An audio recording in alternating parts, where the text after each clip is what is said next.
Hi, Mike Tabler with Tabler Insurance, and today I want to talk about business insurance and gaps that we see in business policies. So number one is every business policy is rated differently and how they determine the liability coverage.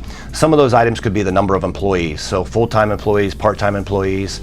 It could be the number of employees doing the actual work, let's say for instance a commercial roofer. You could have, sometimes it's based on gross sales.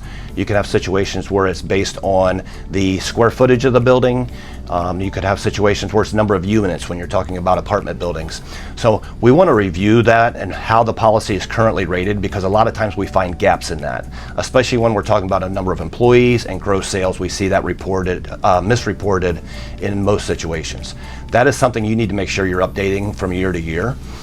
Some policies have an audit provision inside of them, so the insurance company can come back and audit that at any point. Typically they're going to do that on an annual basis, but sometimes that audit could be delayed a couple years.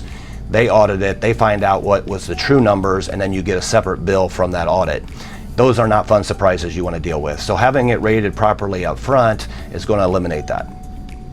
Another thing we want to talk about are some coverage gaps that we see inside of that as well. So some of those are hired and non-owned auto coverage. That follows the commercial auto policy, but that's an endorsement that's really important to pick up some gaps and some scenarios of things that could happen. Another one is employment practices liability coverage. That would be if you have an employee that you fire, they turn around and they want to sue you for wrongful firing. That protection covers that lawsuit that could exist. Another one we see is business income coverage. So if your business can't do business or does not have the income coming in due to a covered loss, the insurance policy can replace that income. Again, we want to make sure that we have the correct number listed so that when they go to pay you for that lost income, they're basing that off the correct number. A couple other ones we see are cyber coverage. Cyber coverage is a thing that's growing vastly as we see more and more hacks happening. It's not for every business, but there are certain businesses that's really important. Another one, and this is a really big one, is the stopgap coverage. And basically inside of workers' comp in the state of Ohio, there are some things that are not covered. You can buy that extra coverage from the insurance carrier. And that's one that we always want to have a discussion with the client. And the last one I want to talk about is income from dependent properties.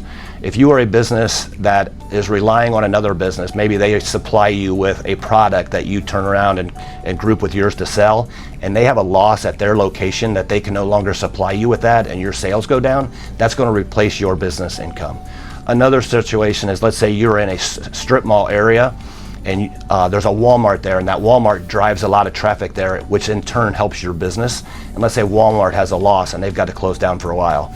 You're going to have a decrease in income. Your policy can reimburse you for that loss. So those are things that we look for. We try to put all the options on the table so you can decide which coverage are most important for you. If you haven't reviewed your commercial policy in a while, give us a call. We'd love to help you out. Thank you.